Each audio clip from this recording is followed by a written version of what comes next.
Dr. Jennifer King, welcome to the Talent Amplified podcast. Thank you so much for coming up. Outside of being a very valuable colleague, newsflash, anybody who's listening, me and Jen are colleagues at the same workplace. I've always wanted to have this sort of conversation to really get what I like to call a British perspective on the industry itself that we're in, the talent industry, the corporate talent industry, how it works, how you see it working, and I think most importantly, where we are today and where we may be in years to come. So I think I'll probably preface it with what's your relationship with this industry? And then what's your perspective on the industry itself, where it is and possibly like where it's going, because we're in a very interesting time right now with AI, new government, and a variety of different things. Yeah, thank you for that. Well, I am, my role for Bisk, I am the Senior Vice President for Workforce and Education. And if you think about those two words, workforce and education, that's literally where I sit in this space of corporate learning and corporate training. I want to see a bridge. My goal, my passion is to form a bridge between workforce and education. Up to this point, we really haven't seen that bridge. We've had industry and workforce doing what they do, which was employ folks, bring skills into the marketplace. They are off doing their thing in the corporate world. Education has been focused on course outcomes, student outcomes. Right. And I would say what we're seeing in the world right now is that our education programs aren't aligned to the workforce. We have our educational providers, and not everyone, I'm making a generalized statement here, but our education providers provided great curriculum, great content. But when students were graduating from these programs, they're not getting jobs. And they're not getting jobs because they don't taught the skills. They spent 4 years in a degree, basically, and never received the skills. So they're not hired for these skilled positions in industry. And then industries over here, they've been working hard in their respective verticals, Right. but they're complaining. They're saying, well, wait a minute, the people graduating are not coming to us with skills. So we have to spend a year or more upskilling them, onboarding them just to be ready for the position we hired them for. So I think that's really where we're at. Take me into the world of you being, I believe, a principal, or I believe you had a very tenured time as an educator.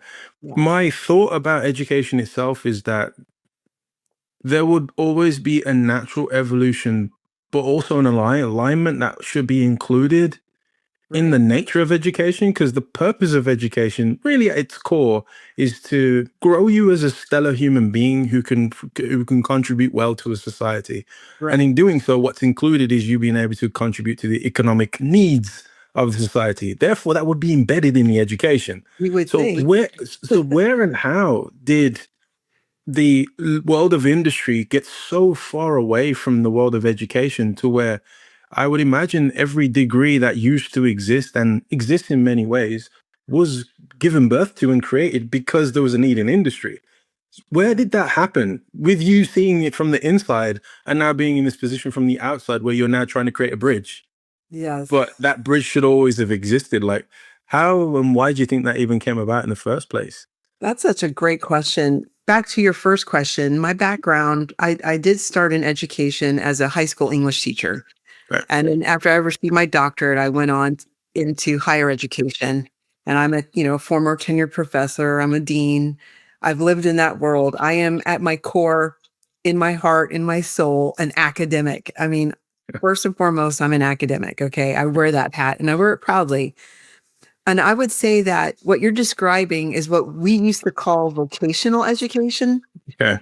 So in higher education, there used to be this huge separation where if you're building courses or degrees or content or curriculum around skills, we would call that vocational. Okay. And in some ways, higher education looked down on vocational. Like that's the trades, that's the apprentices, that's for individuals who do not want a degree. They don't want to be scholars. They don't want to be academics. They want a trade. They want a skill. So historically in education, we did have that. We've always had this vocational approach. Now we call it career and technical education. We don't use the word vocational anymore. So I wouldn't say that industry has ever left education. I would say that you had two types of education. You had what vocational career technical education, where industry and education has always been married in the trades. And then you had higher education, which was all about student outcomes and course outcomes, content, curriculum, not skills based, not competency based. It was, I'm going to make you a scholar. I want to give you information to make you smart. I want you to leave our institution knowing something, right? Now the shift has to happen, and it's happening whether we like it or not in education, where we're saying, you know what, not only do I need you to know something, I need you to be able to do something. I need you to be able to do something. So that's the shift we're going to see. We're seeing in the workplace too, where many industries are requiring degrees. Like you don't have to have a bachelor's degree in certain professions. And that's like to the horror of my head. Like, how can that be? You know, how can they say people don't need a bachelor's degree? Well, we don't, if that bachelor's degree isn't shaped around skills and competencies, then I can understand why industries are saying, yeah, we don't need that degree. Here, I need you to just have a certificate, get the skills, do a certificate, and then I'll employ you. So that's really what we're seeing.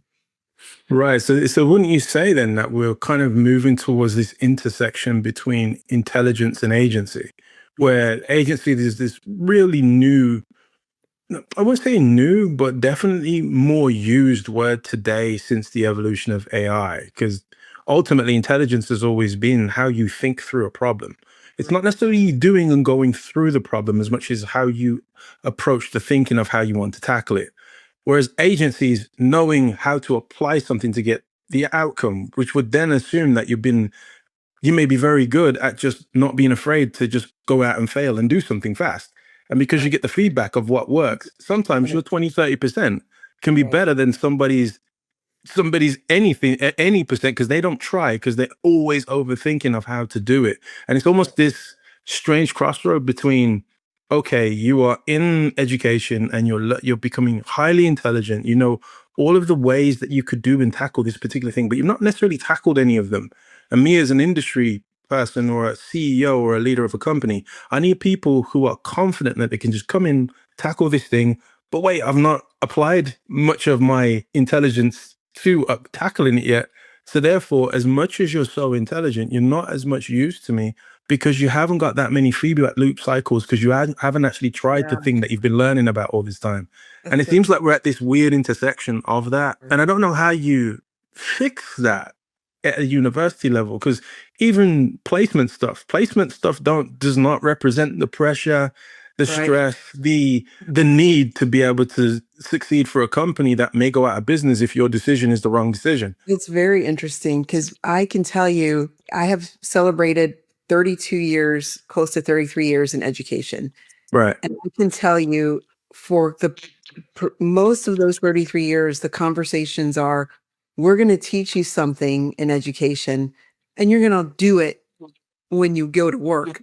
Right? That's been sort of the approach. We'll teach you, come to us, the hallowed institution, and we're Yeah. going to teach you what you need to know, but we're not going to worry about whether you can do it. That's Yeah. the company Yeah. will take care of that Yeah. for Yeah. you. And that's the disconnect, that's Right. connects. And then let's bring in AI, where to your point, now you have the ability to, AI can literally take on roles. You can borrow IQ points. You can Thank you. basically go out and borrow 40, 50, 60 IQ Yes. points. And Yeah. that's not, well, I don't need the same amount of intelligence now. I just need agency. I just need people who are willing to go out, try and do, get the feedback, figure out what works. And so they always know how it works. But yeah, it's like, but sorry to cut you there. Yeah, please. No, I think AI, COVID was a disruptor for workforce and education, and AI. is the next big disruptor. And I'm like, bring it on. Because we really have to start thinking about on the education side, what are we what are we preparing people for? Yeah. Are we preparing them to just know, or are we preparing them to do? And then on the industry side, it's going to disrupt, workforce and industry. AI will disrupt there. Right. So you have to decide. You still need a skilled human. You're still going to want a skilled human in some capacity, but how do you get that skilled human?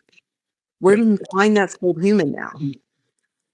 It's true. It's true because the type of skilled human is different. Is different. Right. You're almost looking for somebody who has failed a few times in these unique things that you want them to know how it works, but not but preferably not on your dime. And it's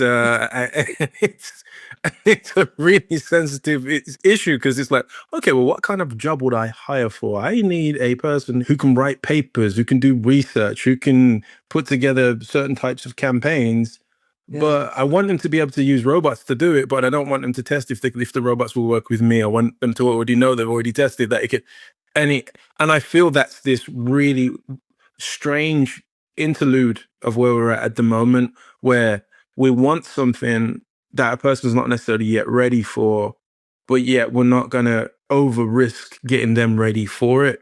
Which I Right. suppose brings me to my question of like, where do you see the biggest roadblocks of organizations to be able to get over this, to say, hey, okay, we are going to establish a training infrastructure?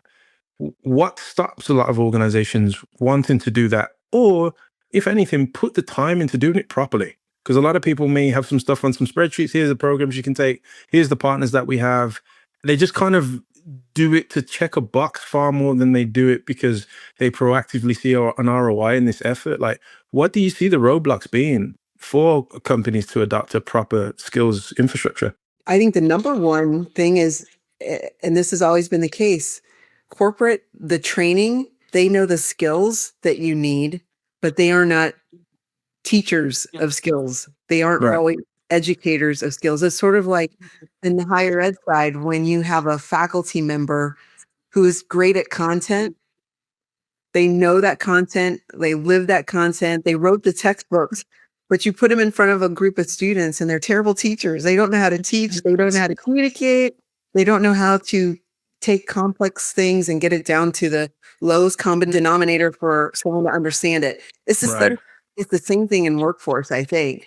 You have individuals who know the skills that are Yeah. needed for the workforce, but how do I get those skills to my untrained workforce? It basically becomes on the job training, and that's the apprenticeship model. That's Right. what really works. But the roadblock is I have these skills that I need from my employees. Clearly, they didn't come to me with these skills. How do I teach these skills? I don't know how to teach these skills. I'm not a teacher. So this is where if I could create, the perfect world, Ronaldo, it would be that industry would say, yeah, I have these skills, and find an education partner who says, well, I can teach those skills. Right. And then Right. you bring those two together. If educators, if higher ed could partner with industry before they develop programs, that's the win. To me, that's the solution. I suppose then a part B to that answer then is, what's the hold up on the education side? Where what I would imagine, me as a dean or me as a person that's hosting and building programs with my team, I would be trying to align with industry just to be like, well, if I've got partnerships in industry, they're going to tell us What to what they build. want. We're Yeah. going to build it, and we're going to have an immediate production pipeline and a buyer early. I don't even need to create the product and risk it. I can get my buyer early. Where's the disconnect there? Because that seems like an opportunity for, hint hint, anybody who's watching this podcast. It sounds like an opportunity for anybody to kind of take that on. So where do you find the challenges are there for adoption from the institutions to do that? So there are pockets of success. So I don't want to make a blanket statement and say this isn't happening anywhere, because I know Right. it is.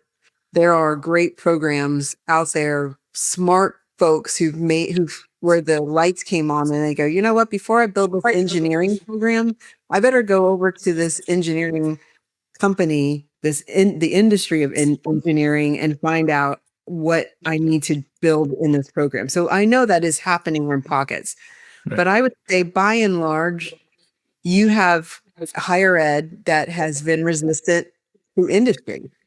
They don't, I've even heard deans and faculty, I've heard this, Ronaldo, come from people's mouths. I don't care if you get a job after you graduate. That's not my job. My job isn't as a dean or a faculty Wow. to give you a job. That's not my job. That's your job. You graduate, you go find a job. My job is to teach you knowledge. It is literally the held halls of higher ed. And I'm speaking to myself because I'm an academic, right? We believe that we should be teaching knowledge and we aren't thinking about skills. Yep. That's the disconnect.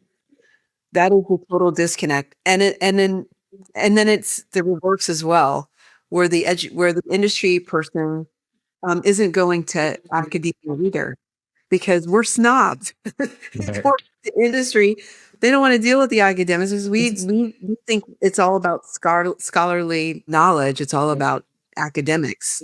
So industry isn't coming to us either. Interesting. Them because going to them means we have a vocational mindset, a career and technical education mindset. So that's the roadblock. It's our perception of one another. And I would love to just blow that out of the water. I would love to just stop the presses and say, listen, educators, before we build any more degrees, Right. let's make sure we're building not the sweetheart degree or the passion project.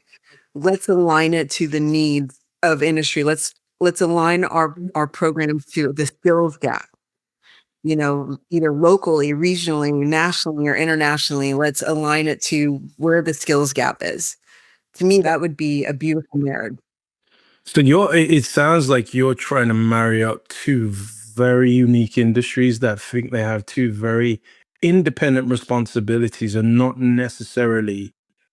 it's not necessarily apparent how responsible they are for the other's side. That's for So, sure. and so I say that from a education, it sounds like is responsible for the development of intelligence. Right. Industry is responsible for the development of agency, which is really Yeah. at the application and just knowing how to do it. I'm not Yeah. responsible for how smart you think about it. I'm responsible for you knowing how to do it. That's it. And as a result, with education or the education system being responsible for intelligence, they're not necessarily owning the alternative responsibility for agency, therefore not preparing the person that they're going to about to go into this environment with high amounts of intelligence, but end up with massive intimidation because they've never actually applied the things that they intellectually thought about. And as a result, it's almost paralyzes your intelligence because now you can feel stupid. You can feel like you're not now able to do something just Right. because you never tried it. Because there is one thing about, I don't know, watching a martial arts movie. It's very different to somebody hitting you. You know what I mean? It's a whole different ballgame. And you can watch that for years and never ever know what that's like. Or you see people talk on stage, you have conversations all the time. Go and try talk in front of 15 people and watch yourself completely freeze. Exactly. Yeah, you can practice and practice in front of a mirror. It's very, you know what I mean? So it sounds like there is a disconnect between these two. I suppose my curiosity would be like, how do you believe what you're doing within your role at Bisk Amplified, within your role at Bisk, within your role to add value to the industry of education itself, Jim? Like, what do you believe your role is, your calling is to try and change that? And is there an avenue where you see that changing by the conversations you're having with the various different entities? So we are launching through Bisk Amplified a service called Skill Sync. As an example, let's take the state of Florida because Bisk is in the state of Florida. Right. With Skill Sync, what we want to do is take let's say 50 high demand occupations in the state of Florida, identify the skill in those occupations, and then align those skills with all the programs in the state of Florida. Right. So you have 50 high demand occupations. Let me say it again so it's clear. 50 high demand occupations. What are the skills in those occupations? Right. Then point those skills point the learner, the potential learner who's looking for the skills, point them to the programs, Right. whether it's degrees or certificates or training programs. Point that learner to where they can find those skills Right. in our educational opportunities in the state of Florida. Right. That's interesting, and only unique to Florida, or somewhere else doing this? Well, we're doing it. We started with the state of Florida because we're in Florida, but we're also talking to, and in Florida, we're talking to the Florida Chamber of Commerce, right? Mhm. But my hope, and I have reached out to other chambers where our programs exist. For instance, Texas Chamber, Right. the Dallas Chamber of Commerce, the Dallas Black Chamber of Commerce, Mhm. the Georgia Chamber of Commerce, right? I want to go to the Indiana Chamber of Commerce, and then I want to go to Pennsylvania and I want to touch their Chamber of Commerce. Because if you think about it, Chamber of Commerce is their goal should be Yeah. where are we going to find workforce talent for the next 50 years? How do we grow our state businesses? Our businesses in our state bring revenue to our state. Revenue comes through the work of a talented workforce, right? And how are we going to prepare the talent for this workforce, for this next generation of employees and employers, right? Right. So if you start with the chamber where you have businesses that are already committed to that mission, then you can find those high demand occupations through those businesses and point those companies to the universities, the colleges, to the CTEs that have the programs that will align to the skills they're looking for. Brilliant. I want to put a pin in something you just said then, which is the business model of the state. I don't think people know this all that well. I certainly don't necessarily, as a visitor of the United States, being British. Can you explain that a little bit more? And in a sense that the business model of the state, the role the university plays, the corporate responsibility to overall develop a economic environment where people can economically thrive, and how that kind of spills over into having a balanced economy. I don't know if you can explain the business model of the state a little bit. That might have to be a second podcast, but you literally just described it. If you think about how a state thrives, well, it thrives through businesses. It thrives through revenue. Each state in the United States has 5 to 10 potential revenue streams. For instance, in the state of Florida, hospitality and tourism is one of our key verticals, right? So if you think about the future of your state and how we want to bring businesses to the state of Florida, small businesses, medium, large businesses to the state of Florida, when we bring those businesses to our state to drive revenue for our state, we have to have a skilled workforce. We have to have a skilled workforce, right? Well, we're relying on our educational system to provide us that skilled workforce. That's the intersection of workforce and education. Okay. And again, like when we started this conversation and I said that the disconnect between workforce and education and you need that bridge, that's what I would love to see, where schools, our educational system starts to say, okay, we aren't just making great students here. We're actually training the future talent for our workforce. We're actually training the talent from kindergarten through high school all through college. We're actually training the next. We're actually training the next generation of workforce talent for our state. If you go into your classroom or into your lecture hall with that mindset, think of how that would just change what you do. I'm not here to teach you knowledge. I'm here to prepare you for the workforce. I want you to become a skilled, equipped person in the talent pipeline of our workforce, right? That should change everything we're doing. Yeah, because now you're touching on a bigger idea for why you exist within the pipeline of the ecosystem. Like Right. you have your role to play more than you have to survive every day and live your life. What imprint do you have within the ecosystem to make it better? So, subjectively putting it, your children, your grandchildren, your family can benefit further. Right. Otherwise, what does that look like if that doesn't happen? And I suppose I could that's actually a question. What does that look like if the disconnect continues to expand between the workforce and education? Will another supplemented education system just slot in where the university infrastructure doesn't have a stranglehold anymore? It doesn't have a grip, and others will just try and supplement and step in. Will that supplement and step in actually be better, or could it end up being much worse? What does that look like if those two gaps don't bridge, Jen? You know? Yeah, you're already seeing it, though, people choosing not to spend money on a degree program, a bachelor's, an associate bachelor's or master's or doctorate, choosing not to go that route, but going for certifications, going Right. that route.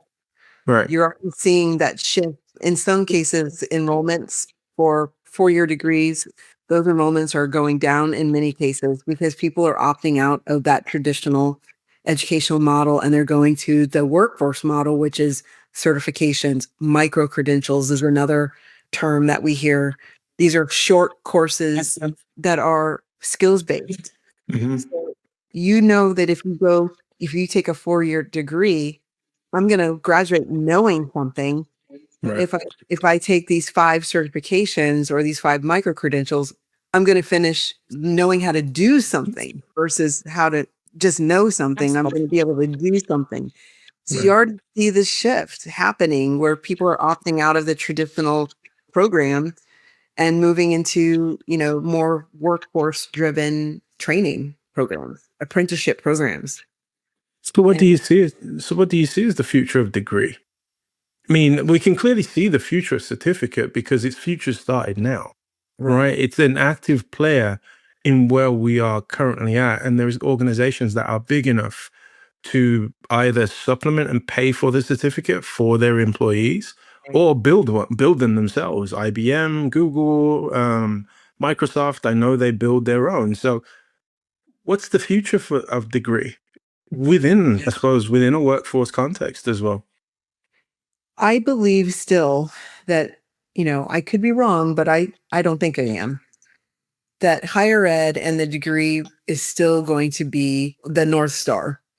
Okay. You know, that you can see the data that individuals who get an education, who get a bachelor's and a master's degree, or just a bachelor's degree, how it changes the trajectory of their life, not just for themselves, but their family for generations. So we Right. can see the data on that higher education is still the North Star. I think the future, though, of the degree program is going to align more to the needs and perception of the market, which is that the degrees have Mm. traditionally been, the bachelor's has been, 4 years, 120 credit hours.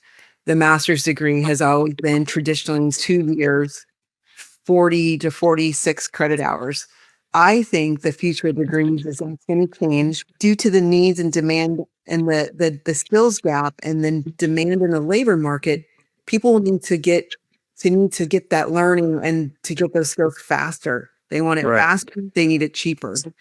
I just think we're going to see, like, one of the questions people ask all the time is, how come a bachelor's degree is 120 credit hours? Like, whoever came up with why does it have to be 120? I don't know. I don't know. I don't know.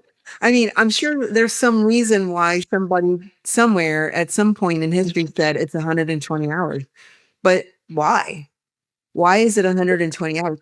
So I think that's what's going to change in higher ed. I believe, I want everyone hearing my voice. I'm not telling anyone don't go to college. I want everyone to go to college, and I want Right. everyone to get a degree because I know that's a game changer for you, and for your family. But I think the degree is going to change. To your question, it's going to become faster, it's going to become more accessible, meaning mostly online. You're going to be able to leverage AI. Right. A degree that says it's okay to use AI in your program. Mhm. But it's going to help you understand faster. We can give you foundational things and execute quicker using AI. So Right. if using AI can get me from 120 to need 100 from needing 120 hours to only needing 60 for a bachelor's degree, that would be a miracle. Right. And that's what's going to happen. That's what I would foresee, is that over time, I think our degrees are going to change. They have to. They're That's too the key one. Do they long. have to? Because if they have to, that usually it's when you have to, you will. But it's also when you have to, it tends to be too late. And I think that's the interesting thing right now, especially when you throw AI into it, because everybody today either has an assistant or a teacher, depending on your relationship with AI. For a child, it could be a teacher. For an adult, it could be an assistant. For whoever decides to prompt it and say, "You're my teacher," it could be my teacher.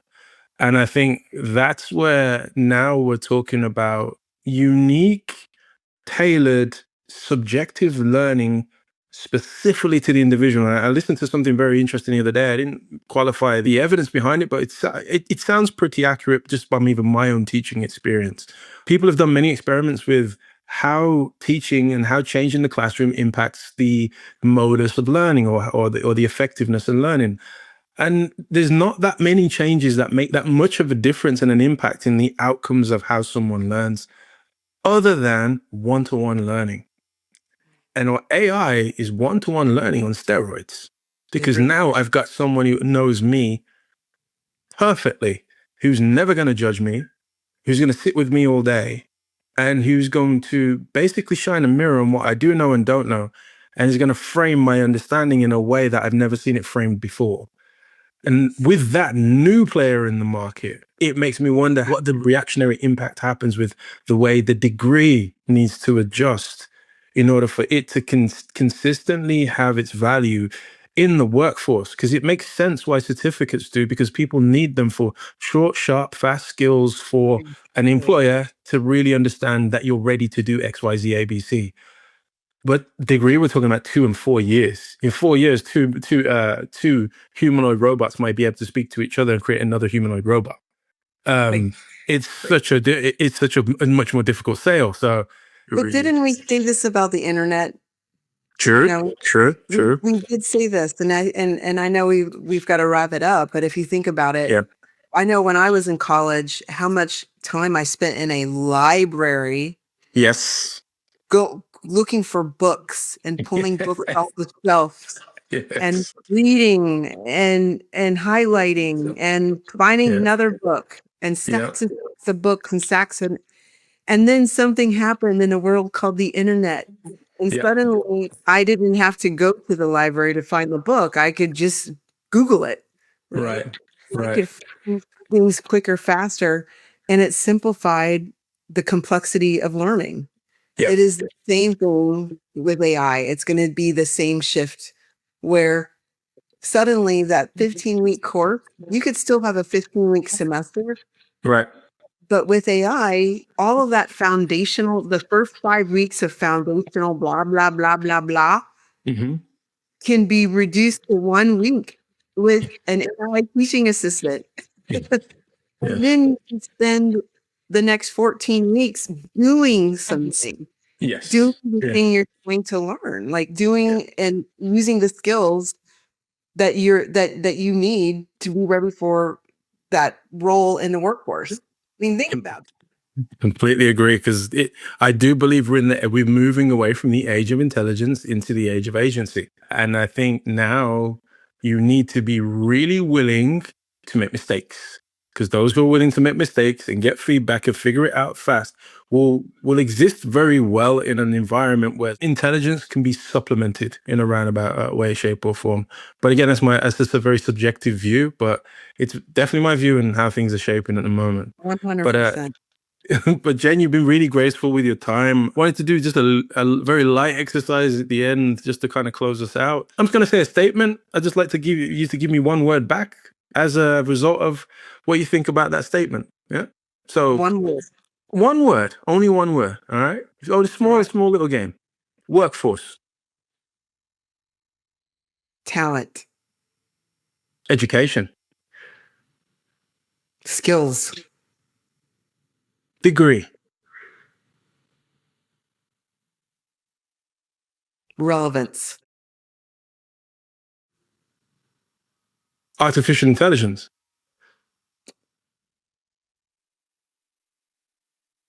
hope, Bisk Amplified. Fantastic. You Jen, thank you. Give us a quick plug where if you have anything outside of Bisk Amplified or Bisk Amplified itself you want to share with any of our listeners, please, floor is yours, and we will close it on. Yeah, two quick things. I mentioned Skills Sync. So Skills Sync is our ability to provide a service to either the university or to the industry to map skills from occupations to programs, or start with the program, lift the skills from the program and match it to industry. So that's Skills Sync, and we want to provide that service to our educational partners as well as our corporate partners. The other service is Design on Demand. If you are sitting in industry right now, or you're sitting at the university and you want to build programs, you want to build skills-based programs, you want to build a micro-credential because you know it's skills-based, right? We can build that, and we have a service called Design on Demand. Design on Demand is you can block a certain number of hours with our design team that will help you conceptualize your training program, your micro credential, and then we'll develop it for you. And we are open arms using AI. So we incorporate the use of AI to make the development process faster, streamlined, and you can get a product quicker in the market. So Design on Demand is our service to both our corporate partners and our university partners.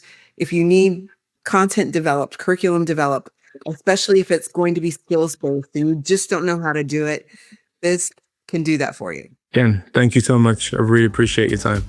You're welcome. Thank you so much for having me.